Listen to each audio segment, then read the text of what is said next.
Hazır sözün kökü lar bölünür. Hazırlamak sözü var. La bileksik, şu bileksik. Aha. Sonra dır leksik, ınla da dı gramatik. Aha.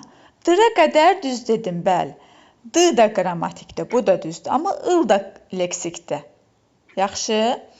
Aha. Sözün kökü hazır sözüdür. Gəl biraz yaxınlaşdıraq. Hazır sözün kökü. Düzdür.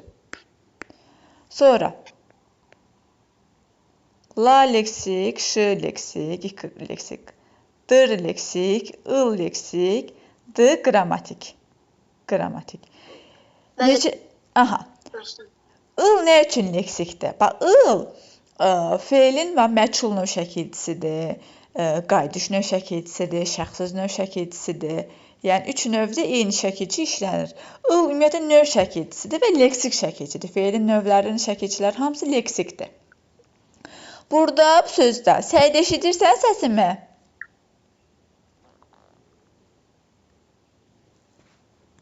Bəli, işte. Aha. Hazır sözün kökü la leksik, la ş ayrılıqda leksik, dır leksik, ıl leksik. Neçə leksik oldu? 4 dənə leksik şəkilçimiz oldu. Yaxşı, neçə qrammatik oldu? 1 dənə. 1 dənə qrammatik oldu. Burada düzgün cavabımız olur. Burada D bəndi. D var.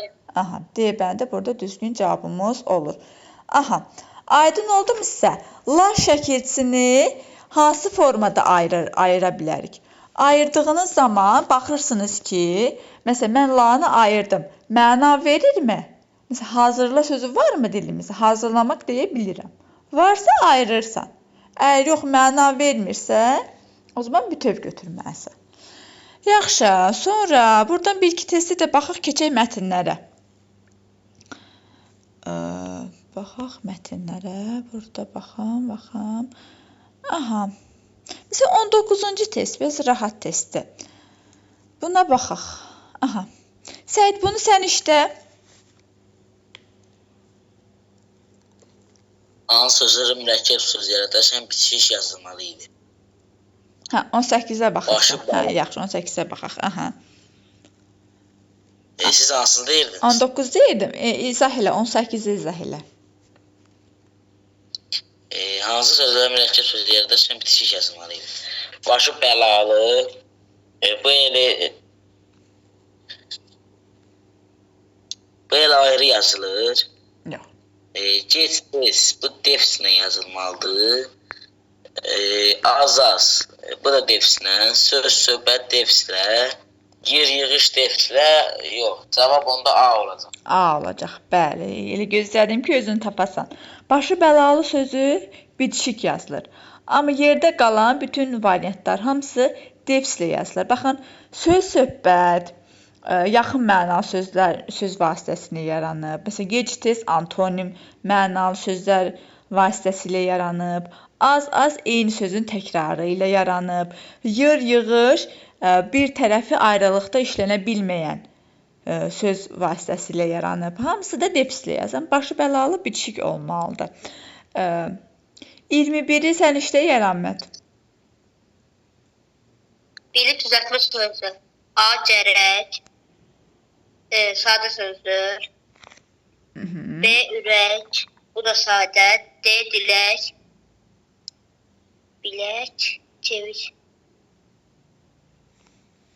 Dildən dilək yaranır. Aha. C. Aha, izah eləyə bilərsən nə üçün C-dir? Dil bir sözdür, əksdə leksik şəkil. Aha. Ay sağ ol. Bax, dil, dilək. İndi kök və şəkilçi ayıra. Bax, dil. Dilək nədir? Dilək bizim arzumuz, diləyimiz, istəyimiz o mənada işlənir. Və biz arzumuzu necə deyirik? Diliyirik də, yəni dilimizlə ifadə eləyirik də, eləmi? Yəni dilimiz vasitəsilə diləyimizi diləyirik, belə deyim. Ona görə dil sözün köküdür. Bəli, məna bağlılığı var. Məna bağlılığı var dil və dilək arasında. Ona görə dillə Leksik şəkilçi olacaq. Yəni diləmək, dil şəkilçimiz k şəkilçisi. Yaxşımı? Dilə sözün kökü k, leksik şəkilçimiz olacaq. Yaxşı, bəs bilək sözündə niyə bilə ayırmadıq? Bildən bilək yaranmır. Bəli, məna bağlılığı yoxdur. Ürək sadədir, baxanda bilinir. Gərək sözü də sadədir, çevik də sadədir. Yaxşı.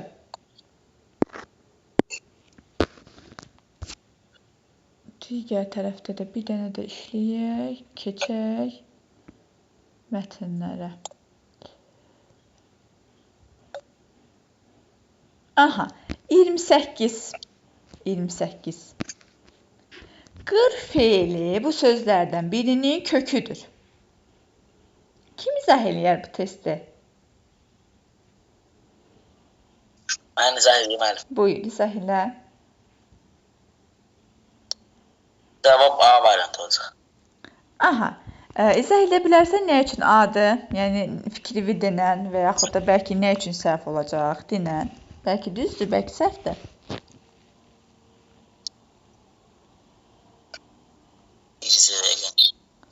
Bir də sualın şərtini diqqətlə oxu. Qır feili bu sözlərdən birinin. Keçən dəfə eyni köklü sözləri keçdik ya biz. Bax, o qaydaları xatırla. Feil olaraq bax gör. Feil olur çünki bilirsiniz ki, qır sözü homonim sözdür. Həm isim olur, həm feil olur. İndi burada 4 variantda isimdir. Bir dənə variantda feil kimi işlənib qır sözü. İndi görüm tapacaqsınız. Deyim müəllim. Bəli. Qırğın. Ay sağ ol, qırğın, bəli. Nə üçün? Feildir də qırğın. Aha, feil. Yəni necə tapdın? Onu izah edə bilərsən. Yəni məsələn qırçı sözündə nə üçün feil deyil? Qırçı sözündə isimdir. İsimdir. Ay sağ ol, bəli, isimdir. Qırçı hansı mənanı verir? Nə deməkdir qırçı? Bilirsiniz? O asfalt oru ərinmiş. Aha. Ay, O düzəldən. ay sağ ol, bəli. Qırçı həmin mənada işlənir. Asfaltı düzəldən insan mənasını verir. Qırçılıq onun işidir, peşəsidir. İsimdir yenə. Yəni isimdən isim yaranır burada da. Qırpım yenə elədir. Qırmızı ümumiyyətlə sadə sözdür. Qırğın sözü isə feildən yaranmış isimdir. Yaxşımı? Bir də qırpım sözündə C variantında. Burada kök qır deyil, qırpdır. Qırp sözü kökdür. Qırpdan qırpım yaranıb. Qırpmaq da orada sözün kökü qır deyil. Y-də ümumiyyətlə sadə sözdür. A və B-də də qır sözü isim kimi işlənib kökdə. Amma qırğın sözündə qırmaq, nə etmək? Qırmaq, qırmaqdan yaranıb qırğın ismi. Feildən isim yaranıb burada. Bir dənə də eyni köklülərə aid test işləyək. Sırf eyni köklü sözlər olsun. Çünki yenidən əlavə olunub bu mövzu. Əvvəl çıxarılmışdı, bu ildən əlavə olunub buraxılış mövzusu olaraq. İstəyirəm bunu. 58. Bunu da sən işlə Yaranmət. Eyni köklü sözlər cərgəsini müəyyən edir. A. Torpaqsız torpağın torpaqlamaq. Torpaq, torpağın torpaqlamaq. Düzdür, sən dərs izahında iştirak eləməmsən. Bir köməkli olaraq sən deyim ki, eyni köklü sözlər sadə söz ola bilməz. Kökləri homonim ola bilməz. Qrammatik şəkilçi ilə yarana bilməz. Onda A getdi. Aha, A getdi, bəli. B-də bənövşə, bənövşəni, bənövşədən. Sadə ola bilər. Ola bilməz. Sadə ola bilməz. Mürəkkəb də ola bilməz. Ancaq düzəltmə olmalıdır. B-də gedir. B-də gedir. C-də gedir, ovçu. Yox. Ov sözün közü çu leksikdir. Ovlamaq, ovlamaq. Ovlaq, ovlamaq.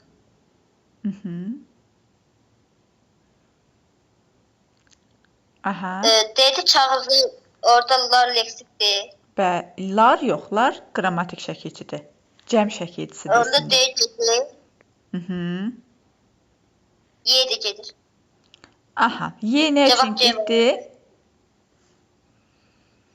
Yiyece yerimiz. Aha. Yeriniz, bəli. Sadə söz olduğuna görə onu da çıxdıq. Cavab C-dir. Bəli, variant çıxmaqla C-ni tapdıq. Mən izah eləyək ki, burada kök nədir? Mən ovçu sözündə kök hansı nitq hissəsidir? Ov. İsim. Aha. Ovlaq sözündə İsim. isim. Ovlamakda O değişir. aha.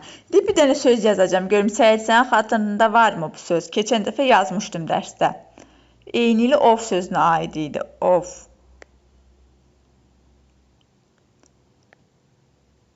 Yadıma düşdü bu söz.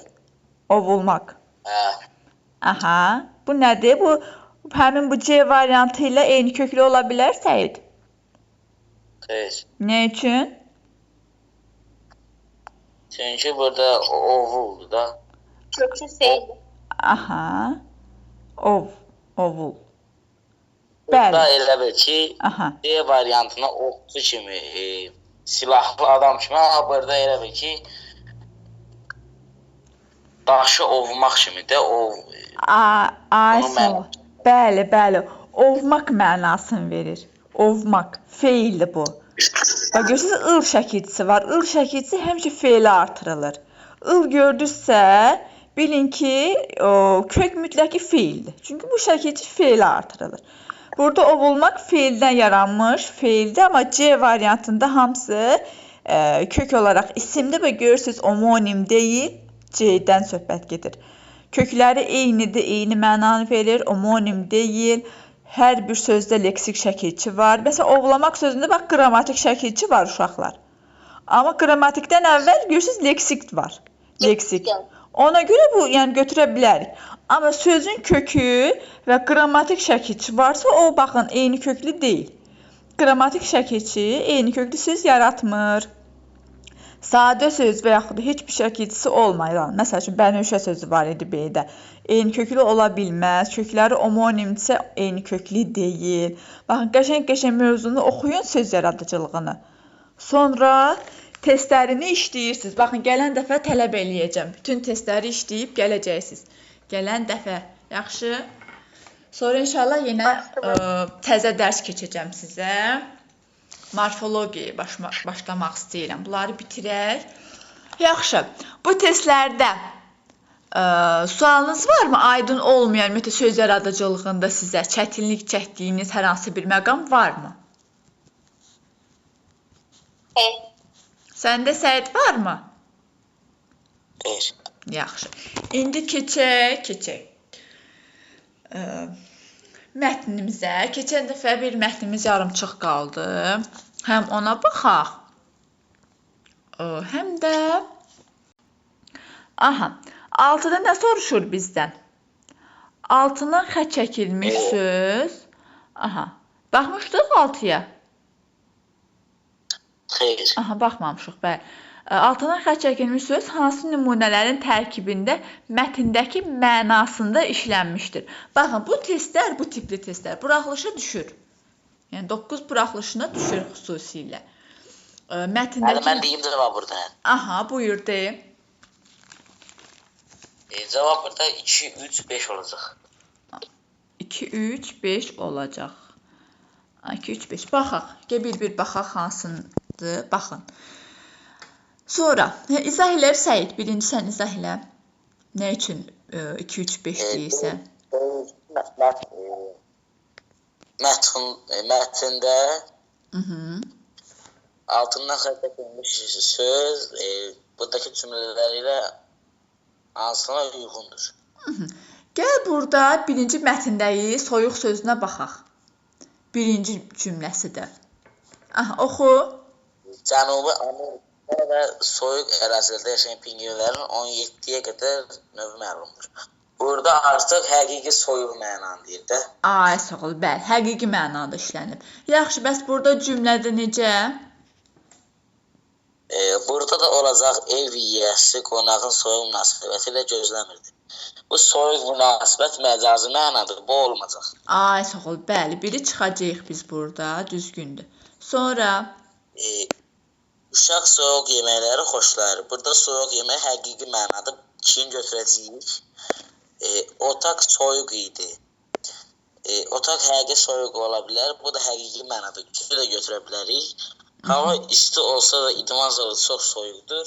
Bu da həqiqi mənada 5 ilə götürəcəyik. Cavab 2, 3, 5 olacaq. Ay sağ ol, düzdür. Doğrudur, bəli. Sonra 7.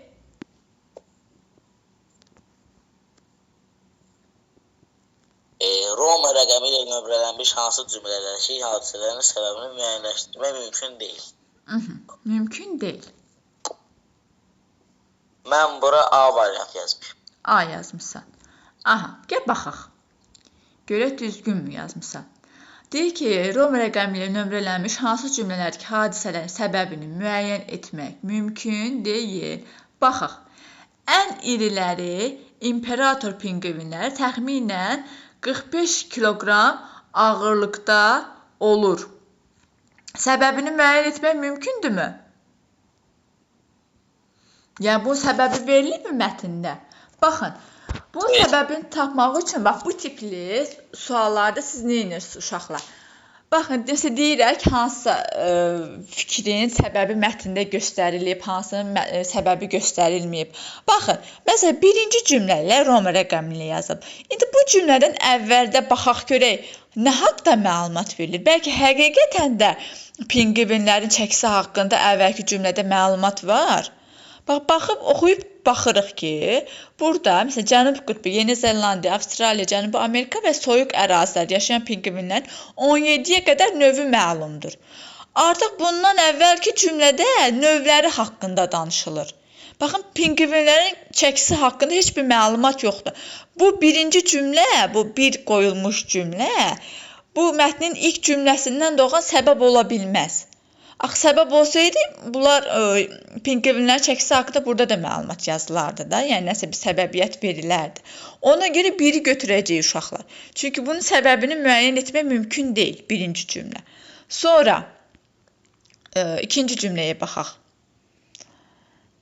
2. Aha, kürəkləri qara və ya boz, qarın hissələri ağ nazik tüklərlə örtülüdür. Bunun səbəbini müəyyən etmək olarmı sizcə?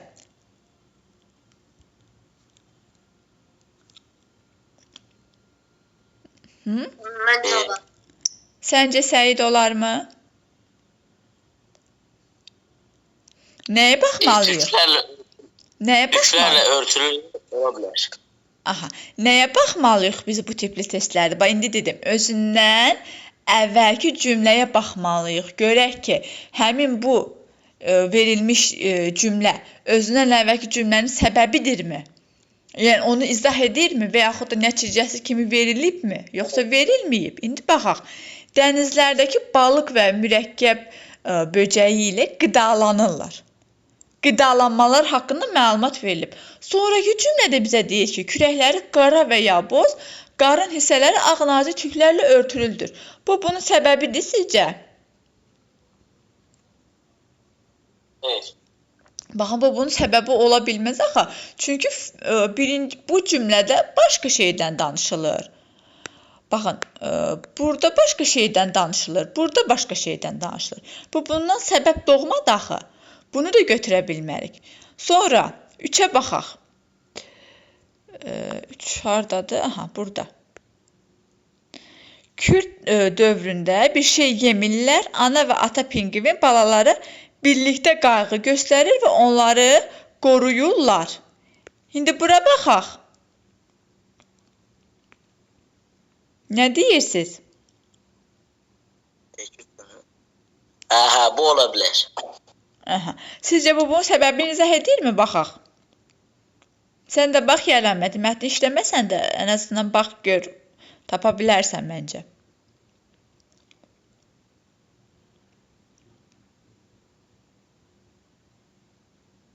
Səbəb doğru sizcə orada?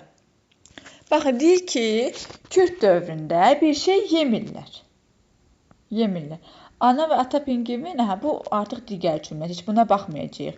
Kürd dövründə bir şey yemirlər. Cümləmiz budur. İndi baxaq. Erkək və dişi pingvin növbə ilə kürt yatır. Mütəmizlər ayaqları, qarınları, şax hissəsi dərnalını soyuqdan qoruyurlar. Burada yemək yeməsi barədə bir fikir varmı? Yəni, nə üçün yemək yeməmələri barədə bir izahat varmı? Bir səbəb göstərilibdirmi? Sadəcə bir məlumat kimi verilibdir ki, erkək və dişi pingvin növbə ilə kürt yatır. Yatır. Bu bir məlumatdır. Kürd dövründə bir şey yemirlər. Yəni, nə üçün Kürd dövründə bir şey yemirlər? Səbəbi göstərilib? Göstərilmir. Və özündən sonra da ana və ata pingvin balaları birlikdə qayğı göstərir, onları qoruyur. Yenə bu Kürd dövründə bir şey yeməmələrinin səbəbi göstərilməyib. Ona görə sən burada çaşmısan, Səid, yəqin ki.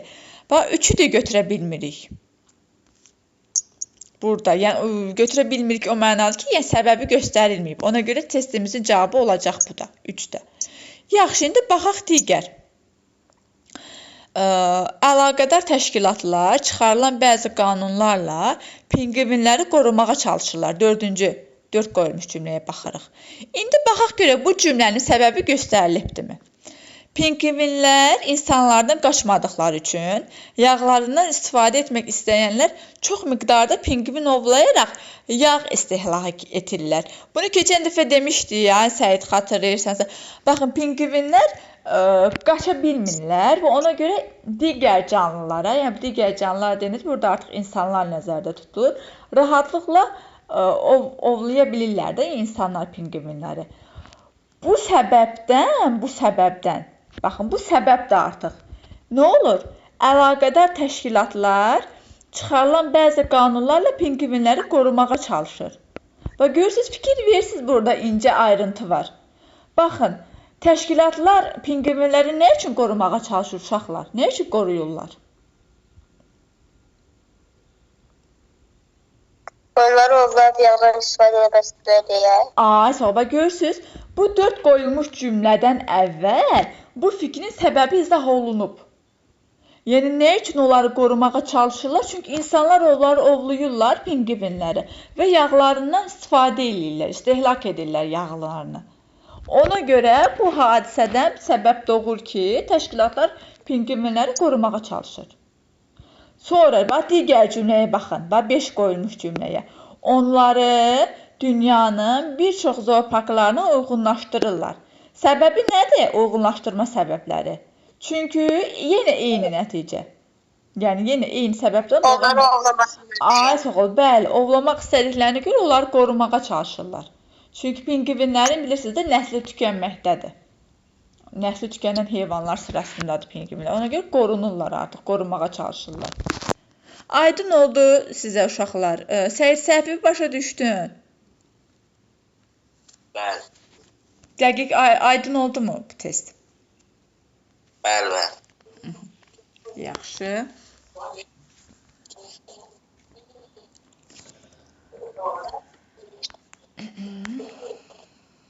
Sonra baxaq.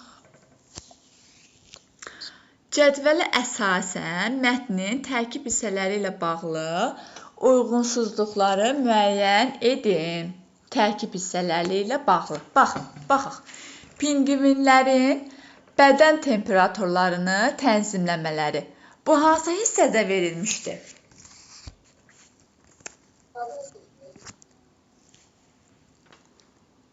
Əsas hissədə idi də. Ümumiyyətlə, uşaqlar, giriş hissə, əsas hissə, nəticə hissə. Yarəmət, bilirsənmi bunlar haqqında? Giriş hissə nədir, əsas hissə nədir? İzah edə bilərsən? Giriş hissə hadisələrin başlandığı hissədir. Əsas hissədə hadisələrin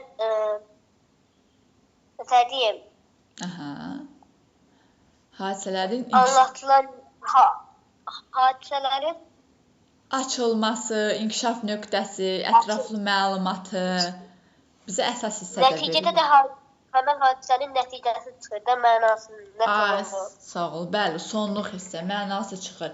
Yaxşı, Bəs abzaslara görə necə ayırırıq? Məsələn, giriş hissə neçə abzasdan ibarət olur?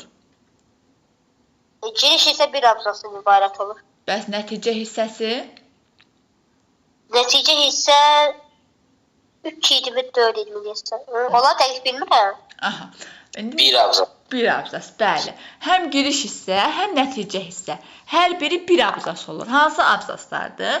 Bax, mətnin giriş hissəsi mətnin birinci abzasıdır. İlk abzası birinci. Mətnin nəticə hissəsi də mətnin sonuncu abzasıdır. Ən sonuncu abzası. Baxın, məsələn, pingvinlərdə sonuncu abzasda görürsünüz, pingvinləri qorumaq haqqında təşkilatların onları qoruyub müəyyən zooparklarda saxlaması haqqında məlumat verilirdi. Bu artıq mətnin nəticə hissəsi idi. Əsas hissədə də artıq həmin hadisələrin gedişatı haqqında məlumat alırıq, necə inkişaf eləyir, yəni məsələn, pingvin mətni olmasın, başqa mətn olsun. Yəni, ətraflı məlumat alırıq artıq əsas hissədə. İndi pingvinlərin bədən temperaturlarını tənzimləmələri. Bu əsas hissədədir uşaqlar. Çünki giriş hissədə pingvinlərin belə deyim, yaşadığı ərazilər haqqında məlumat verilmişdi, eləmi? Bir də bayaqki bir cümlə, çəkiləri haqqında məlumat var idi. Nəticə hissəsində də pingvinlərin qorunması haqqında məlumat var idi. Zooparklarda qorunması, təşkilatlar tərəfindən artıq qorunub zooparka yerləşdirilməsi haqqında məlumat var idi. Ona görə baxın, birinci cümlə əsas hissəyə aiddir. Yəni, bu düzgündür. Bunu götürəcəyik. Bunu götürəcəyik. Bu doğrudur. Sonra, pingvinlərin yaşadıkları ərazilər. Bu hansı hissədə idi? Giriş. Giriş hissəsində verilmişdi. Bəli, Cənubi Amerika, Avstriya orada məlumat var idi yaşaması haqqında. Bəli, bu da düzgündür. Giriş hissədədir. Sonra, pingvinlərin nəslinin kəsilməsinin qarşısını almaq üçün görülən tədbirlər. Bu hansı hissədir? Nəticə hissəsi. Bəli, ona görə səhv verilir. Bax, görürsünüz cədvəldə. Səhvdir. Deməli, 3-ü götürürük. Sonra, pingvinlərin çoxalması hansı hissədir? Əsas hissədir, bəli. Sağ olun, bəli. Qorunan pingvin balaları. Səhvdir. Bu da əsas hissədir. Hansı hissədir? Orada ana və ata pingvinin kürk yatması, balalarını qoruması, yemək yeməməsi barədə məlumat var idi. Bayaq orada oxuduq. Bu da əsas hissəyə aiddir. Nəticədə verildiyinə görə 5-i də götürürük. Cavabımız elə olur A variantı. Sonra əvvəlinə işarə qoyulmuş ifadələr əsasında cədvəli tamamlayın. Bu işarələr yəqin ki, xatırlamırsınız da, hansı haradaydısa. Gərək yenə də orada baxaq. Keçək digər tərəfə, digər şəkilə. Baxaq.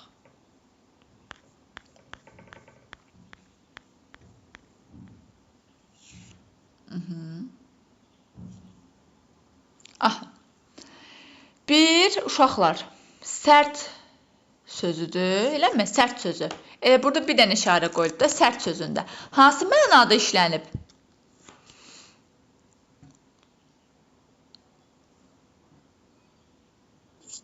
Həqiqi mənada. Sərt, soyuq, eləmi? Yəni ki, şiddətli mənasını verir də burada. Şiddətli soyuqlar var. Yaxşı. İndi baxaq digərinə. Baxaq görək. Orada.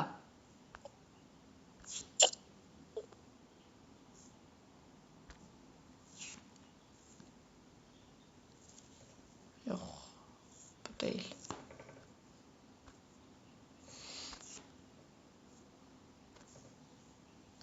Burada. İfadənin qarşılığı. Bir digəri də istifadə etmək mənasındaydı uşaqlar. İstifadə etmək mənasında o dairə. Bu qar işarə yumru. İstifadə etmək sözü idi. Üçbucaqda da sərt sözü idi. Deyir ki, ifadənin qarşılığı. İfadənin qarşılığı. Orada sərt, soyuq, şiddətli, soyuq mənasında. Yəni, soyuqlardan bəhs oldu. Hansı məna dedik? Həqiqi. Yaxşı, qarşılığı olaraq nə deyəcəyik biz buna? Qarşılığı olanda, yəni işləndiyim Hava çox sərt. keçirdi. Sərt keçirdi demək olar. Yaxşı. Bəs istifadə etmək sözünü İstifadə etmək. Mən o əşyadan istifadə etdim olur. gəlin mətndə bir də baxaq həmin hissəyə. Aydın olsun sizə də. İstifadə etmək. Baxın, baxaq. Pinqvinlər insanlardan qaçmadıqları üçün yağlarından istifadə etmək istəyənlər çox miqdarda pinqvin ovlayaraq yağ istehlak edirlər. İstifadə etmək. Aha. Hansı mənadadır burada? Həqiqi mənadadır. İstifadə etmək həqiqidir. İndi biz yenə nəyi axtarmalıyıq? Həqiqi mənada olan bir cümlə qurmalıyıq. Həqiqi mənada olan cümlə qurmalıyıq. İstifadə etmək. Aha. Sən cümlə deyə bilərsən, Səid? Bəli, orada söz həqiqidirsə, məcazi mənada işlətmirik. Qarşılığının işləndiyi mən. Əgər desə ki, məsəl üçün, iki formada ola bilər də bu test. Bir deyər ki, sözü, məsəl üçün, qarşısında işarə qoyulmuş sözü kontekstdən fərqli mənada işlədin. Fərqli. Əgər cümlədə həqiqi mənada verilibsə, sən artıq həmin cədvəldə onun məcazi mənasını yazacaqsan. Yox, əgər məsələn burada yazıb ki, ifadənin qarşılığının işləndiyi cümlə, ifadənin qarşılığı. Yəni mətndə hansı mənadır? Məsəl üçün həqiqi. Sən artıq onun qarşılığını yenə həqiqidə işlədirsən. Yox, əgər kontekstdən fərqli mənada işlədin desə, onda artıq məcazidirsə həqiqi, həqiqidirsə məcazi mənada cümlədə işlədib o formada yazacaqsan.